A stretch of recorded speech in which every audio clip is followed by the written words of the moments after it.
السلام علیکم ورحمۃ اللہ وبرکاتہ. الحمد للہ رب العالمین والعاقبۃ للمتقین والصلاة والسلام علی اشرف الانبیاء والمرسلین نبینا محمد وعلی آلہ وصحبہ اجمعین ومن تبعهم بإحسان الی یوم الدین وبعد. اس سے پہلے کے درس میں جنگ تبوک اور اس کے بعد کے کچھ حالات اور واقعات آپ کے سامنے بیان کیے گئے تھے. آج کے اس درس میں عام الوفود اور حجۃ الوداع کے متعلق کچھ باتیں یہاں بیان کی جا رہی ہیں. سن 9 ہجری ذی القعدہ کے مہینے میں اللہ کے نبی علیہ السلام نے ابوبکر صدیق کو امیر حج بنایا اور 300 مسلمانوں کو آپ کے ساتھ روانہ کیا. یہ مسلمان اور صدیق رضی اللہ تعالیٰ عنہ مدینہ سے نکلے, ذوالحلیفہ میقات پر حج کا احرام باندھے اور مکہ المکرمہ جا کر کے حج کی سعادت سے سرفراز ہوئے. مگر چونکہ ان سال بہت سارے مشرک کافر اور ادھر ادھر سے آئے ہوئے لوگ مکہ مکرمہ کے اندر ننگا طواف کرتے تھے, شرک کے مظاہر کو لوگ سامنے لانا چاہتے تھے, مگر یہ نبی کا پیغام ان تک پہنچایا گیا کہ اگلے سال سے تم کو یہاں مکہ میں داخل نہیں ہونا ہے اور ساتھ ہی ساتھ نہ کوئی شخص مکہ مکرمہ کا یعنی خانہ کعبہ کا ننگا طواف کرے گا. یہ معاہدہ اور اللہ کے نبی علیہ السلام کا پیغام اور یہ بات حضرت علی رضی اللہ تعالیٰ عنہ اعلان کر کے مزدلفہ میں, مینا میں اور مکہ میں یہ اعلان بالکل عام کیا اور اس کی وضاحت کرنے کے بعد یہ حج کا فریضہ ادا ہو گیا. مسلمان مدینہ روانہ ہو گئے. یہ سن 9 ہجری کا واقعہ ہے اور ہم اور آپ جانتے ہیں کہ سن 9 ہجری یہ عام الوفود کہلاتا ہے. یعنی اس سال بہت سارے لوگ مکہ کے باہر کے قبیلے اور دور دراز کے لوگ مدینہ تشریف لائے اور اسلام کی سعادت حاصل کی اور شرف صحابیت سے موسوم ہوئے. جیسے مثال کے طور پر کچھ لوگ پہلے سے اسلام قبول تو کیے تھے مگر نبی علیہ السلام کو نہیں دیکھ سکے تھے. اب مکہ میں اور بہت ساری جگہوں میں اسلام غالب آ گیا تو سب لوگوں کی چاہت یہ ہو گئی کہ ہم مدینہ میں جائیں, رسول سے ملاقات کریں. تو اس سال کو عام الوفود مورخین نے نام دیا ہے. تو کچھ ایسے قبیلے ایسے بھی ہیں جنہوں نے اسلام تو پہلے سے قبول کیا تھا مگر مدینہ میں رسول سے ملنے کے لیے آئے تھے. یا بہت سارے ایسے قبیلے بھی ہیں جو اسلام نہیں لائے تھے مگر سن 9 ہجری میں عام الوفود کے سال بہت سارے لوگ مدینہ میں داخل ہوئے اور نبی علیہ السلام سے نبی صلی اللہ علیہ وسلم نے ان کو اسلام کی تعلیم دی اور لوگوں نے اسلام قبول کیا. جو قبیلے مدینہ میں آئے تھے جیسے قبیلہ عبد القیس, یہ پہلے بھی آ چکے تھے مگر عام الوفود کے اندر بھی آئے تھے. اسی طرح سعد بن ابی بکر کے رئیس زمام بن ثعلبہ یہ بھی آئے. بنو عذرا کا قبیلہ آئے, بنو اسد بن خزیمہ کا وفد آیا, تجیب کا وفد آیا, بنو فزارہ کا وفد آیا, نجران کا وفد آیا جو عیسائیوں کا تھا, بنو عامر بن صعصہ کا وفد آیا. ایسے ہی طائف کے وہ لوگ جو پہلے اسلام نہیں لائے تھے یہ لوگ مدینہ میں تشریف لائے. بنو حنیفہ کا قبیلہ آیا اور حمدان کا وفد آیا. ایسے بہت سارے قبیلے اور بہت سارے وفود مدینہ میں تشریف لائے اور آپ علیہ السلام سے ملاقات کیے اور صحابیت کا شرف حاصل کیے. اسی سال جب یہ 9 ہجری کا جب خاتمہ ہوا, اللہ کے نبی علیہ السلام سن 10 ہجری میں حج کا اعلان کر دیے کہ ان سال میں حج کرنے والا ہوں. اور اس اعلان کے بعد مدینہ اور مدینہ کے اطراف کے بہت سارے مسلمان مدینہ میں اکٹھا ہو گئے اور نبی علیہ السلام کے ساتھ حج کرنے کی پلاننگ کی. اللہ کے نبی علیہ السلام نے 26 ذی القعدہ کو ظہر کی نماز کے بعد مدینہ سے نکلے اور مسلمانوں کا بہت طویل قافلہ تھا, بڑا جمع غفیر تھا. حضرت جابر بن عبداللہ حجۃ الوداع کی روایت کو جہاں بیان کرتے ہیں وہی مسلمانوں کی تعداد کو اس طرح بیان کرتے ہیں کہ جب میں سوار ہوتا اور اونچی جگہ پر پہنچتا تو میری نگاہ جہاں تک پہنچتی میں سامنے تک مسلمانوں کی تعداد دیکھتا, پیچھے دیکھتا تو ایسے ہی مسلمانوں کی تعداد تھی, دائیں دیکھتا تو اسی تعدی نگاہ مسلمانوں کی تعداد یہ ہے جو عمرہ کرنے والوں کی تعداد دائیں بائیں آگے پیچھے چار جانب مسلمانوں کی تعداد بھری ہوئی تھی. بہرحال اس حج میں حجۃ الوداع کے موقع پر جو تعداد مورخین نے بتائی ہے، ایک قول کے مطابق 1,24,000 اور دوسرے قول کے مطابق 1,40,000 یہ صحابہ کرام جو نبی صلی اللہ علیہ وسلم کے ساتھ حج کرنے کی سعادت حاصل کیے تھے. بہرحال اللہ کے نبی صلی اللہ علیہ وسلم مدینہ سے نکلے 26 ذوالقعدہ کو نکلے تھے ظہر کے بعد. عصر کے وقت ذوالحلیفہ پہنچے، میقات پر احرام باندھا اور پھر وہاں قیام کیا اور اس کے بعد مکہ کی طرف روانہ ہوئے اور ذیطویٰ میں جو مکہ سے قریب وہاں رات گزارے اور 4 ذی الحجہ کو مکہ صبح کے وقت داخل ہوئے. آپ علیہ السلام نے پہلے عمرہ کیا، خانہ کعبہ کا طواف کیا اور پھر طواف کے بعد 2 رکعت نماز ادا کی اور پھر صفا مروہ کی سعی کی. چونکہ آپ نے قران کی نیت کی تھی، صفا مروہ پہ سعی کرنے سے فارغ ہونے کے بعد آپ نے مروہ پر خطبہ دیا اور نصیحت کی، کہا جو سواری لایا ہے وہ اپنے عمرے کے بعد باقی رہے، اپنے احرام کو نہ کھولے، اسی احرام میں وہ حج بھی کرے، لیکن جس کے بعد قربانی کی جانور نہیں ہے تو وہ اپنے عمرے کے احرام کو کھول دے اور پھر اس کے بعد وہ 8 ذی الحجہ کو نیا احرام باندھے. بہرحال اللہ کے نبی صلی اللہ علیہ وسلم 4 ذی الحجہ کو عمرہ سے فارغ ہو گئے، مگر آپ نے حج تمتع نہیں کیا بلکہ حج قران کیا تھا، احرام باقی رہے. 8 ذی الحجہ کو آپ علیہ السلام مکہ سے نکل کر منا گئے اور منا پہنچنے کے بعد یہاں 5 وقت کی آپ نے نماز ادا کی، ظہر، عصر، مغرب، عشاء، فجر، اور فجر کی نماز پڑھنے کے بعد سورج طلوع ہو جانے کے بعد آپ علیہ السلام منا سے نکلے اور منا سے نکل کر کے آپ سیدھے عرفات کی طرف گئے. عرفات سے پہلے ایک وادی عرفہ ہے، وادی نمرہ ہے، وادی نمرہ میں آپ نے زوال سے پہلے قیام کیا، آرام کیا. پھر جب زوال ہو گیا تو زوال کے بعد آپ علیہ السلام اپنی قصبہ نبی اونٹی پر سوار ہوئے اور پھر اس کے بعد وادی عورہ میں تشریف لائے. وادی عورہ میں آ کر آپ علیہ السلام نے بہترین اور جامع خطبہ دیا، بہت بہترین اسلام کی ترجمانی کی. آپ علیہ السلام نے اس خطبے میں بہت ساری باتوں کو بیان فرمایا تھا، جس کو ہم یہ 2 جملے میں کہیں کہ 23 سال نبوت کی آپ علیہ السلام نے اس حجۃ الوداع کے خطبے میں تلخیص کی. مثال کے طور پر آپ علیہ السلام نے اسی خطبے میں فرمایا تھا، الا ان دماءکم واموالکم واعراضکم حرام علیکم کحرمۃ یومکم ھذا فی بلدکم ھذا فی شہرکم ھذا. اور اللہ کے نبی صلی اللہ علیہ وسلم نے اسی خطبے میں اشہر حرم کی حرمت والے مہینوں کی تعظیم کا سبق پڑھایا، جان و مال کی حفاظت کی تعلیم دی اور انسان کی جان کو بڑا محترم قرار دیا، قتل سے روکا، سود سے منع کیا، زنا سے منع کیا، عورتوں کے حقوق بتائے، کمزوروں کے حقوق بتائے.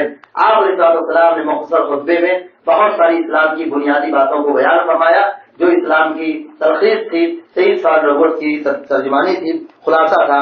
آپ علیہ السلام جب خطبے سے فارغ ہوئے تو آپ علیہ السلام نے پوچھا، اچھا بتاؤ کل قیامت کے دن تم سے میرے بارے میں پوچھا جائے گا، تم میرے بارے میں کیا کہو گے؟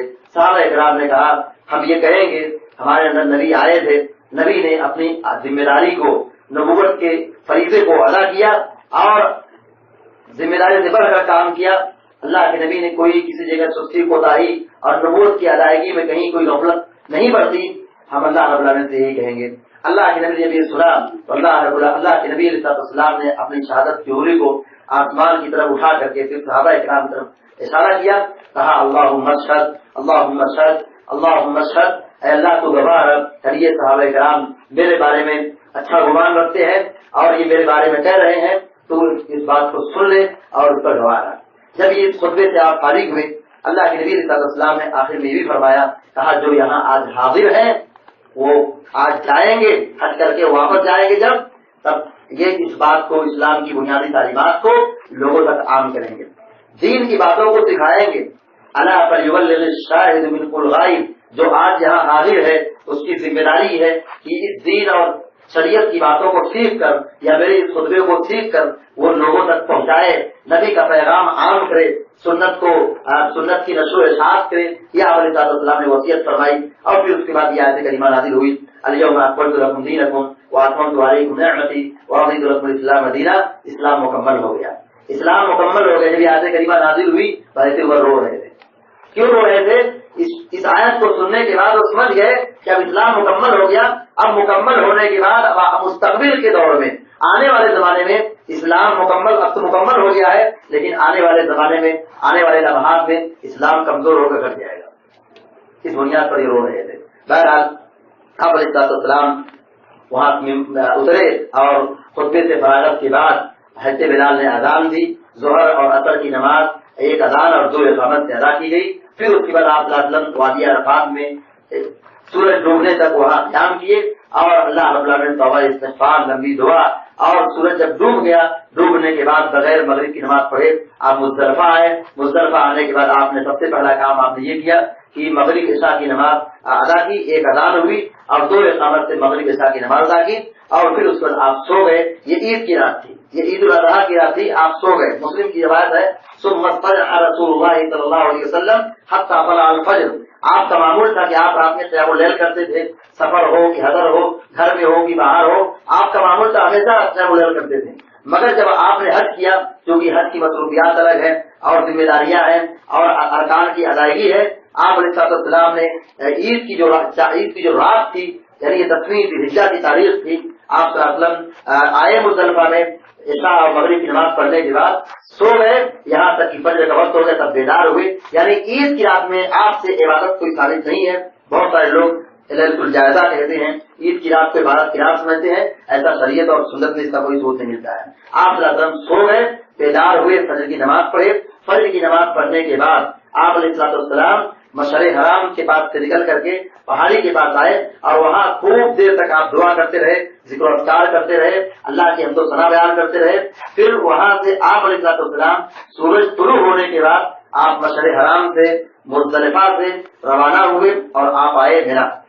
مینا جب آپ آئے تو راستے میں اور چیز تھی کہ جہاں پر ابرہہ کا لشکر برباد ہوا تھا، تہس نہس ہوا تھا، اللہ کے عذاب کا شکار ہوا تھا، یہیں پر وادی مکhtsر ہے. جب آپ داخل ہوئے وادی مکhtsر میں اپنی سواری کو تیز کی اور بڑی تیزی سے وادی مکhtsر کو پار کر گئے اور مینا کے اندر داخل ہو گئے. کیونکہ جہاں عذاب آتا ہے، جہاں اللہ رب العالمین کی نافرمانوں پر اللہ کا عذاب آتا ہے، ایسی بستی پر ایسے علاقے پر داخلہ ممنوع ہے. اور اگر داخلہ ہونا مجبوراً جانا پڑا، داخل ہونا پڑا، تو ایسی سرزمین پر بڑی تیزی سے گزرنے کا حکم دیا گیا ہے. کیونکہ اللہ کے نبی صلی اللہ علیہ وسلم جب تبوک جا رہے تھے، مدائن کی بستی آئی تھی، اس موقع پر بھی آپ نے اپنے سر کو ڈھانپ لیا اور روتے ہوئے صحابہ اکرام کو بڑی تیزی سے گزر گئے. ایسے ہی ابرہہ کا لشکر جہاں مینا اور مزدلفہ کے بیچ میں یہ جہاں ہلاک ہوا تھا، جس کو وادی مکhtsر کہتے ہیں، اسی جگہ پر اللہ کے نبی نے اپنی سواری کو تیز کی اور بڑی تیزی سے آپ مینا کی طرف بڑھ گئے. مینا آپ آئے. مینا میں آپ نے سب سے پہلے کام جمرہ عقبہ کو 7 کنکری ماری. کنکری مارنے کے بعد آپ سیدھے آئے قربانی کی طرف. آپ قربانی اپنے جانور کی قربانی کی. آپ علیہ السلام جس سال حج کی، جس کو عیدالوفا کہتے ہیں، جس کی ہم تلخیص کر رہے ہیں، آپ علیہ السلام نے 100 اونٹ قربان کیے. 63 اونٹ اپنے ہاتھ سے قربان کیا تھا. 37 اونٹ اللہ کے نبی علیہ السلام نے حضرت علی کو کہا جاؤ تم قربان کرو. یہاں پر میں 2 نقطہ بتانا چاہتا ہوں کہ اللہ کے نبی علیہ السلام نے 100 اونٹ قربان کیے، جبکہ ایک جانور میں، اونٹ میں 10 لوگ حصےدار ہو سکتے ہیں، 7 لوگ شریک ہو سکتے ہیں. مگر آپ علیہ السلام نے اپنی طرف سے اور ازواج مطہرات کی طرف سے تقریباً 100 اونٹ کو آپ نے قربان کیا تھا. 100 سادہ سے مسلم کے اندر موجود ہے. 100 اونٹ آپ نے قربان کیا اور جس میں سے 63 اپنے ہاتھ سے ذبح کیا تھا اور پھر 37 حضرت علی کو حوالے کیا، کہا جا کے تم ذبح کرو. اسے 2 مسئلہ بتانا چاہتا ہوں. وہ یہ کہ ایک آدمی ایک قربانی کرنا ہوتا ہے حج میں یا گھر میں. آدمی ایک سے زائد کئی قربانی کر سکتا ہے. اور یہاں اللہ کے نبی نے 100 اونٹ قربان کیے. یہاں آپ کی سخاوت کی بہت بڑی مثال ملتی ہے کہ آپ علیہ السلام زندگی کے آخری لمحات میں ہیں. آپ علیہ السلام ابھی حجۃ الوداع کے بعد 1.5-2 مہینے کے بعد ابھی آپ کا دنیا سے رخصت ہونا ہے، دنیا سے جانا ہے. آپ علیہ السلام دیکھیں کیسے فکر آخرت اور آخرت کی کیسی تیاری کہ آپ علیہ السلام نے 100 اونٹ کو قربان کیا. یہ آپ کی سخاوت تھی. اندر جہاں یہ آپ کی سخاوت ہے، یہیں پر یہ آپ کی شجاعت بھی ہے. 63 سال کا آدمی ہو، اس کو 63 اونٹ قربان کرنے کے لیے دیے جائے، بڑی محنت کا کام ہے. 1 اونٹ قربان کرنا، 2 اونٹ قربان کرنا، 7 اونٹ قربان کرنا. 63 اونٹ کو اپنے ہاتھ سے آپ نے قربان کیا تھا. یہ آپ کی شجاعت ہے، یہ آپ کے ہاتھ کی طاقت ہے، یہ آپ کا کمال ہے. آپ باکمال آدمی تھے، بڑے بہادر تھے. آج اگر کسی آدمی کو کہا جائے کہ 63 مرغی ذبح کر دو، اس کی حالت خراب ہو جاتی ہے. اللہ کے نبی 63 سال کے تھے، آپ نے اپنے ہاتھ سے 63 اونٹ کو قربان کیا. یہ آپ کی شجاعت اور بہادری کی اعلیٰ نمونہ اور مثال ہے. آپ علیہ السلام قربانی کرنے کے بعد آپ آئے، آپ نے اپنے بال کو بنوایا، حلق کیا. حلق کرنے کے بعد آپ علیہ السلام مکمل طور سے حلال ہو گئے. یعنی اب یہاں احرام کھول دیے. احرام کھولنے کے بعد حضرت عائشہ صدیقہ رضی اللہ تعالیٰ عنہا اپنے نیا لباس پہن لیا، اس میں خوشبو لگائی اور پھر مینا سے نکلے اور آئے خانہ کعبہ کا طواف کرنے کے لیے. حاجی جب 4 کام میں سے 2 کام کر لیتا ہے تو وہ احرام کھول دیتا ہے اور وہ خوشبو لگا سکتا ہے اور وہ نیا کپڑا پہن سکتا ہے، تیرا لباس پہن سکتا ہے. اللہ کے نبی صلی اللہ علیہ وسلم جب مینا سے نکلے تو اس وقت آپ احرام میں نہیں تھے، کیونکہ آپ 2 کام مینا میں کر چکے تھے، بلکہ 3 کام کیے تھے. جب آپ مینا سے نکلے تو آپ اپنے لباس میں تھے، احرام کھول دیے تھے.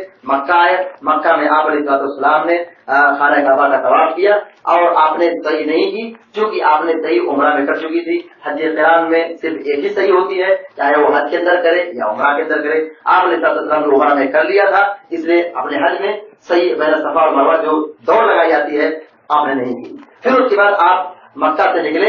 ایک روایت میں کہ آپ نے ظہر کی نماز مکہ میں پڑھی اور دوسری روایت میں کہ آپ ظہر کی نماز مینا میں پڑھی. تو دونوں روایتوں کی تصدیق کی صورت یہ ہے کہ آپ نے دونوں جگہ نماز پڑھی. بہرحال جب آپ مینا پہنچے تو وہاں 10 تاریخ، 10 ذی الحجہ، 11 ذی الحجہ، 12 ذی الحجہ، 13 ذی الحجہ، ان دنوں میں آپ نے مینا میں قیام کیا.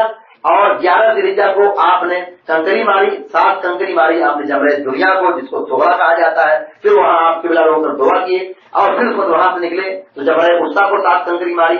جمرہ وسطیٰ کو کنکری مارنے کے بعد آپ نے لمبی دعا کی. پھر اس کے بعد جمرہ کبریٰ کے پاس آئے، جمرہ عقبہ کے پاس آئے، وہاں آپ نے 7 کنکری مارنے کے بعد دعا نہیں کی، چلے گئے. یہ کنکری آپ علیہ السلام نے زوال آفتاب کے بعد ماری تھی. پھر 12 تاریخ آئی. اسی ترتیب پر آپ نے پہلے جمرہ دنیا کو، صغرا کو، پھر وسطیٰ کو، پھر کبریٰ کو، عقبہ کو 7 کنکریاں ماری اور پہلے دونوں جمرات کے پاس آپ نے دعا کی. پھر کبریٰ کے پاس آپ نے دعا نہیں کی، خیمے میں چلے گئے، آرام کیے. پھر اس کے بعد 13 ذی الحجہ کو آپ آئے، آپ نے وسطیٰ کو، دنیا کو، پھر وسطیٰ کو، پھر کبریٰ کو، ان تینوں جمرات کو زوال آفتاب پر کنکری ماری. پہلے دونوں جمرات کے بعد آپ نے دعا کی، تیسرے جمرات کے بعد آپ نے دعا نہیں کی. اب یہ آپ کا حج ہو گیا. اب یہاں سے آپ علیہ السلام نے زوال آفتاب کے بعد نکلنے کا حکم دیا. اب سب صحابہ کرام نکلے اور گئے مکہ. مکہ میں آپ علیہ السلام نے طواف ودا کیا. طواف ودا یہ حج کا ایک بہت بڑا فریضہ ہے، یعنی یہ واجب ہے، چھوڑنا نہیں ہے. اب حجۃ الوداع اب یہاں پہ ختم ہو گیا. اب یہاں سے آپ مکہ سے رخصت ہو رہے ہیں. اب آپ مکہ سے جا رہے تھے تو حضرت عائشہ صدیقہ رضی اللہ تعالیٰ عنہا کہنے لگی سب لوگ حج عمرہ کر کے جا رہے ہیں، میں نے صرف حج کیا ہے، عمرہ نہیں کر پایا کیونکہ میں حائضہ تھی، ناپاک ہو گئی تھی. اللہ کے نبی نے دلجوئی کے لیے حضرت عبدالرحمن بن ابوبکر صدیق رضی اللہ تعالیٰ عنہ کو حکم دیا کہ عبدالرحمن کو کہا جاؤ اپنی بہن کو لے کر کے عمرہ کرا کے لاؤ. تنعیم سے ان کو کہا حکم دیا، کہا تنعیم جاؤ احرام باندھو اور عمرہ کر کے ان کو فلاں جگہ پہ لانا. اللہ کے نبی علیہ السلام نکل چکے تھے، راستے میں تھے اور حضرت عائشہ صدیقہ کا انتظار کر رہے تھے. ادھر حضرت عبدالرحمن بن ابی بکر گئے، عمرہ کرا کے لائے اور پھر اس کو مسلمان مدینہ کی طرف نکل گئے. یہ حجۃ الوداع کا مختصر خلاصہ تھا. آپ علیہ السلام کی زندگی کا یہ آخری حج تھا اور یہ آپ کا پہلا بھی حج تھا. اور آپ علیہ السلام کا اس حج میں صرف اور صرف خالص مسلمان صحابہ کرام پکے سچے مومن اس حج میں شرکت کیے تھے. اس وقت مسلمانوں کی تعداد جو حجاج کرام کی تھی، صرف حجاج کرام کی جو حج کرنے والے تھے ان کی تعداد 1,40,000 یا ایک روایت کے مطابق 1,24,000. سوچیے ایک وقت یہ تھا کہ یہاں سے مسلمانوں کو بھگایا جاتا تھا. اسلام اتنی تیزی سے پھیلا کہ سن 10 ہجری میں جو آپ نے اپنی زندگی کا آخری حج کیا اور اسی حج کے بعد آپ علیہ السلام 2 مہینے 2.5 مہینے کے بعد آپ کی وفات ہو گئی. اب اس سے ہم اسلام کی قوت کا ہم اندازہ لگا سکتے ہیں. اتنی مخالفتوں کے باوجود، اتنی لڑائیوں کے باوجود، اتنی دشمنیوں کے باوجود، اتنا نقصان پہنچانے کے باوجود ہر روز اسلام پھیلتا پھولتا بڑھتا گیا. اور ایسے جو مخالفت کرنے والے تھے وہ ایک نہ ایک دن شرمندہ ہو کر کے ناکام ہو گئے یا پھر وہ بھی مسلمان ہو گئے. اللہ تعالیٰ نے ان کو بھی صحابیت کا موقع عطا کیا اور اللہ تعالیٰ ان سے بھی راضی ہوا. اللہ رب العالمین ہم دعا کرتے ہیں اللہ تبارک و تعالیٰ ہم سب کو کہنے اور سننے زیادہ عمل کرنے کی توفیق عطا فرمائے. اللہ تعالیٰ ہم سب کو پیارے نبی علیہ السلام کی سیرت سے سبق حاصل کرنے اور اس کے مطابق زندگی میں عمل کرنے کی توفیق عطا فرمائے. آمین یا رب العالمین. اقول قولی هذا واستغفر الله لي ولكم لسائر المسلمين فاستغفروه انه غفور رحيم. وصلى الله على نبينا محمد وعلى اله وصحبه اجمعين. والسلام علیکم ورحمۃ اللہ وبرکاتہ.